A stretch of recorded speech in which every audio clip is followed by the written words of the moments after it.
എനിക്ക് മനസ്സിലാവുന്നില്ല. ഇനി മറ്റേ അദ്ദേഹം പറഞ്ഞത് ഈ വേദങ്ങളെക്കുറിച്ചും മറ്റു കാര്യങ്ങളെക്കുറിച്ചൊന്നും ഞങ്ങളൊന്നും പറഞ്ഞില്ല, ഞാനൊന്നും പറഞ്ഞില്ല, ഞാൻ കോൺസ്റ്റിറ്റ്യൂഷണാലിറ്റി മാത്രമാണ് പറഞ്ഞത്. ഒന്ന് രാഹുൽ മനസ്സിലാക്കേണ്ടത്, ഈ വേദങ്ങളുടെ കാലഘട്ടത്തിൽ പശുവിനെ കൊന്നോ ചവിട്ടിയോ എന്നുള്ളതൊന്നും നമ്മളിവിടെ പറയുന്നില്ല. ഇതാരാ പറയുന്നത്? പണ്ട് മുതലേ ഞങ്ങൾക്ക് ഇത് പാടില്ലായിരുന്നു, നിങ്ങൾ അത് നോക്കൂ ഇത് നോക്കൂ എന്ന് പറഞ്ഞുകൊണ്ട് വരുമ്പോൾ മാത്രമാണ് ഇപ്പം ഝാ എഴുതിയ പുസ്തകം ദ മിത്ത് ഓഫ് എ കോളി കൗ, അതിനകത്ത് എത്രയോ ഉദാഹരണങ്ങൾ ബൃഹദാരണ്യ ഉപനിഷത്തിൽ നിന്ന്, മനുസ്മൃതിയിൽ നിന്ന്, പരാശര സംഹിതയിൽ നിന്ന്, ഋഗ്വേദത്തിൽ നിന്ന്, ഈ വേദങ്ങളിൽ നിന്നും ഉപനിഷത്തുകളിൽ നിന്നും സംഹിതകളിൽ നിന്നും ഒരുപാട് വരികൾ ഉദ്ധരിച്ചുകൊണ്ട് ബ്രാഹ്മണൻ ഇവിടെ മാംസം കഴിച്ചിരുന്നുവെന്നും യാഗം അല്ല മൃഗബലി എന്ന് പറയുന്ന ഇവിടുത്തെ കൾച്ചറായിരുന്നുവെന്നും എല്ലാം അദ്ദേഹം സമർപ്പിക്കുന്നുണ്ട്. നമ്മൾ എന്തുകൊണ്ടാണ് ഇത് പറയുന്നത്? നിങ്ങൾ സംസ്കാരവും ഭൂതകാലവും ഒക്കെ ഉദ്ധരിച്ചുകൊണ്ട് വന്ന് അന്ന് അങ്ങനെ ആയിരുന്നു, അതുകൊണ്ട് ഇന്നും വേണം എന്ന് പറയുന്നത് കൊണ്ട് മാത്രമാണ് നമ്മൾ തിരിച്ച് അന്നും അങ്ങനെ ആയിരുന്നില്ല എന്ന് പറയുന്നത്. ഓക്കെ, ഇനി അടുത്തത് സെന്റിമെന്റ്സ്. ഇദ്ദേഹം വീണ്ടും സെന്റിമെന്റ്സിന്റെ കാര്യം പറയുന്നു. ഈ സെന്റിമെന്റ്സ് ഇപ്പോൾ ഹിന്ദുക്കൾക്ക് തീവ്ര ഹിന്ദുക്കൾ, എന്താണ് തീവ്ര ഹിന്ദുക്കൾ? അല്ലെ നേർപ്പിച്ച ഹിന്ദു, എന്തൊരു ഹിന്ദു പോലെ ആയിക്കോട്ടെ, നിങ്ങൾക്ക് പശുവിനെ കഴിക്കണ്ട, പൊന്നു സുഹൃത്തെ, നിങ്ങൾ കഴിക്കണ്ട, നിങ്ങൾക്ക് പശു ദേവനാണ്, ആയിക്കോട്ടെ ദേവനാണ്, നിങ്ങൾ തൊഴുകയോ പ്രാർത്ഥിക്കുകയോ എന്ത് വേണേലും ചെയ്തോളൂ, നിങ്ങൾക്കല്ലേ കുഴപ്പം, മറ്റൊരാൾ കഴിക്കണ്ട എന്ന് പറയുന്നതിന്റെ അന്തസ്സത്തെ എന്താ? അതായത് ഇപ്പൊ നിങ്ങളുടെ സഹോദരിയെ നിങ്ങൾ സഹോദരിയായിട്ട് കണ്ടോളൂ, നിങ്ങൾ ഇതേ അഭിപ്രായം തന്നെ നിങ്ങളുടെ അളിയനോട് പറഞ്ഞാൽ എങ്ങനെ ഇരിക്കും? ഒരു സെന്റിമെന്റ്സിനൊരു റൈറ്റ്. ഓക്കെ, അദ്ദേഹത്തിന് മനസ്സിലായിട്ടുണ്ടാവും ഞാൻ കരുതുന്നു. ഇനി ബീഫ് എക്സ്പോർട്ടിന്റെ കാര്യം, ഇദ്ദേഹം പറഞ്ഞു ഇന്ത്യയിൽ ഏറ്റവും കൂടുതൽ ബീഫ് എക്സ്പോർട്ട് നടത്തുന്നത് ഇപ്പോൾ 1ാം സ്ഥാനമാണ് ഇന്ത്യക്ക്. ബീഫ് ഉൽപാദനത്തിൽ നമ്മൾക്ക് 1ാം സ്ഥാനമില്ല, പക്ഷേ എക്സ്പോർട്ട് ചെയ്യുന്നതിൽ 1ാം സ്ഥാനമുണ്ട്. നമ്മുടെ ബീഫിൽ കൂടുതലും പോത്തിറച്ചിയാണ്. ആരാണ് ബീഫ് എക്സ്പോർട്ടിനെതിരെ സംസാരിച്ചത്? നരേന്ദ്രമോദി.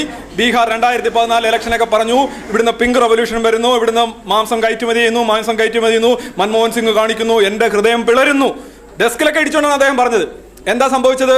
2 കാര്യങ്ങൾ ഞാൻ പറയാം. നരേന്ദ്രമോദി ഗുജറാത്തിലെ മുഖ്യമന്ത്രിയായിരുന്ന കാലഘട്ടത്തിൽ അവിടെ നിന്നുള്ള ബീഫ് എക്സ്പോർട്ട് 2 ഇരട്ടിയിലധികം വർദ്ധിച്ചു. 1. നമ്പർ 2, നരേന്ദ്രമോദി ഇന്ത്യൻ പ്രധാനമന്ത്രി ആയതിനു ശേഷം ഏതാണ്ട് 1.5 വർഷമായി, ഏതാണ്ട് 10 മാസത്തിനുള്ളിൽ ഇന്ത്യയിൽ നിന്നുള്ള ബീഫ് എക്സ്പോർട്ട് 15.4% കണ്ട് വർദ്ധിച്ചു. ഇദ്ദേഹം എന്തായി പറഞ്ഞത്? എന്താണ് നിങ്ങൾ ഈ പശുവിന് വേണ്ടി വികാരം കൊള്ളുന്നത്? യഥാർത്ഥത്തിൽ പശുവിന് വേണ്ടി വികാരം കൊള്ളുന്നത് പശുവിനോടുള്ള സ്നേഹമല്ല, അതാണ് രസം. ഇത് അടിസ്ഥാനപരമായിട്ട് രാജ്യത്തെ വിഭജിക്കുക എന്നുള്ള തന്ത്രമാണ്, പശുവിനോടുള്ള സ്നേഹമല്ല. ഉദാഹരണമായിട്ട് നിങ്ങൾ ഈ പാണ്ടിലോറിയൊക്കെ വരുമ്പോൾ പട്ടി പുറകെ ഓടും, അതിനകത്ത് കയറുന്ന ഡ്രൈവ് ചെയ്തതൊന്നുമല്ല, പട്ടിയുടെ ഒരു രീതിയാണ് ഓടുന്നത്. അത് പശുവിനോട് യഥാർത്ഥത്തിൽ അവർക്ക് സ്നേഹമൊന്നുമില്ല, രാഷ്ട്രീയ നേട്ടം മാത്രമേ ഉള്ളൂ. ഇനി ഇദ്ദേഹം ഗാന്ധിജിയുടെ പോത്തിറച്ചി ആയിക്കോട്ടെ, നല്ല കാര്യം. ഈ പോത്തിന് എന്താ ജീവനില്ല? ഇപ്പോൾ നിങ്ങൾ അഹിംസയെ കുറിച്ച് പറയുന്നു, കൊല്ലരുതെന്ന് പറയുന്നു. ഈ കൊല്ലൽ എവിടെ തൊട്ട് തുടങ്ങുന്നത്? ബാക്ടീരിയ കൊല്ലാവോ, വൈറസിനെ കൊല്ലാവോ, പുഴുവിനെ കൊല്ലാവോ, പാറ്റയെ കൊല്ലാവോ? എവിടെ തൊട്ടാണ് ഈ കൊല്ലൽ മോശമായി വരുന്നത്? എത്ര വലിപ്പമുള്ള ജീവിയായിരുന്നിട്ടാണ് വരുന്നത്? നിങ്ങളത് മനസ്സിലാക്കിയിട്ടില്ല.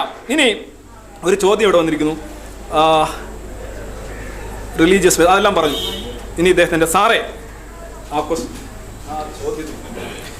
കേരളത്തിൽ ഇപ്പൊ അമ്മ എന്ന് പറഞ്ഞാൽ അമൃതാനന്ദമയി, മാതാവ് എന്ന് പറഞ്ഞാൽ പശു, മമ്മി എന്ന് പറഞ്ഞാൽ ഈജിപ്ഷ്യൻ ശവം.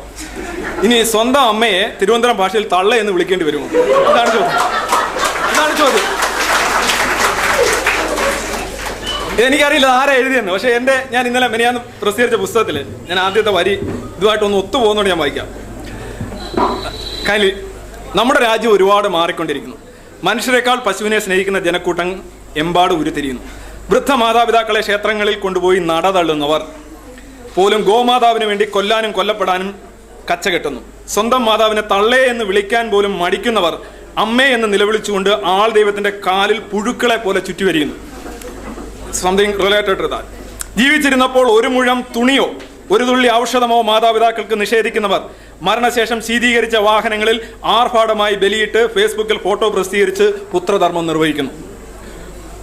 റോക്കറ്റ് വിടാൻ കൂടോത്രം നടത്തുന്ന ശാസ്ത്രജ്ഞരും ഗീതയും യോഗയും കൊണ്ട് വിദ്യാലയങ്ങളെ കാവിടിപ്പിക്കാൻ വെമ്പുന്ന മതരാഷ്ട്രീയക്കാരും കണ്ണിൽ കുത്തുന്ന കാഴ്ചകളാണ്. സ്വന്തം മാതാവ് കൊല ചെയ്യപ്പെട്ടാൽ പോലീസിൽ പരാതിപ്പെടുന്ന ശരാശരി മനുഷ്യർ ഒരു പശുവിന്റെ അവശിഷ്ടങ്ങൾ കാണുമ്പോൾ ഇഷ്ടികയും വടിവാളും പെട്രോൾ ബോംബുമായി കുറ്റാരോപിതനെ തല്ലിക്കൊല്ലാനായി വന്യമൃഗത്തെ പോലെ പാഞ്ഞു ചെല്ലുന്നത് എന്തുകൊണ്ടായിരിക്കും?